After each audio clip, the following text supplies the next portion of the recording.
पाँचवा उसूल। मुहद्दिसीन में से जो लोग औलिया और अहले कशफ थे, उनके कुछ इल्हामी माने को इन्न फ़ी उम्मती मुहद्दिसून मुल्हमून की बुनियाद पर हदीस शुमार कर लिया गया। जबकि ये बात तो सबको मालूम है कि औलिया अल्लाह का कश्फ और इल्हाम कभी बाज़ वजूहात की बिना पर गलत भी होता है। इसलिए ये बात मुमकिन है कि ऐसी रिवायत में कुछ ऐसी चीज़ें भी रूनुमा हो जाएं जो खिलाफ हकीकत हों। जो रसूल कहते हैं कि मेरा उम्मत मुहद्दिस यानी मुल्हम, मेरा उम्मत इल्हाम का मज़हर है। अल्लाह ताला की तरफ से उनके दिल में, यानी उलमा के दिल में अल्लाह ताला इल्हाम डालते हैं। कुछ मुहद्दिसीन में भी इस इल्हामी तौर पर जो बात आया दिल में, उसकी किताबों में वो इल्हाम भी कुछ लिख किया है।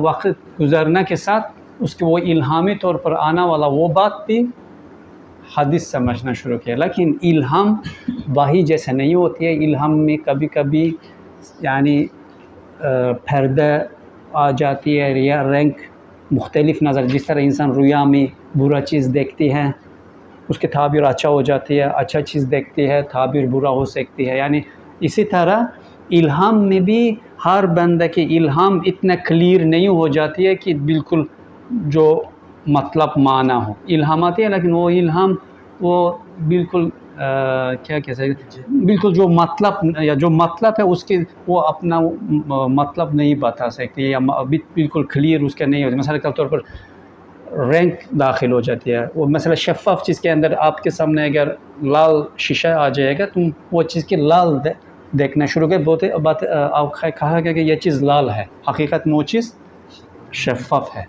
ये यानी इसी तरह इंसान के दिल में आने वाला इल्हामात में हर वक्त हर बंद बिल्कुल क्लियरली, हर बंदे के दिल इतना मुआफ़ नहीं हो जाए बिल्कुल क्लियरली आ जाए कि लेकिन वही क्लियर होती है, उसके अंदर गलती होना की इहतिमाल नहीं होता। लेकिन इल्हाम के अंदर इंसान के दिल के जो या इंसान को उस वक्त की हालत या उसके सोच व फ़िक्र, इल्हाम के अंदर जो मसाइल के बयान करने में बिल्कुल जो आगे उसी बयान कभी कभी बयान नहीं होती या आगे उसके बिल्कुल इसी तरह समझ नहीं आ जाती है उसका। इसलिए वो जो अपना दिल में आने वाला इल्हामात के लिखते ही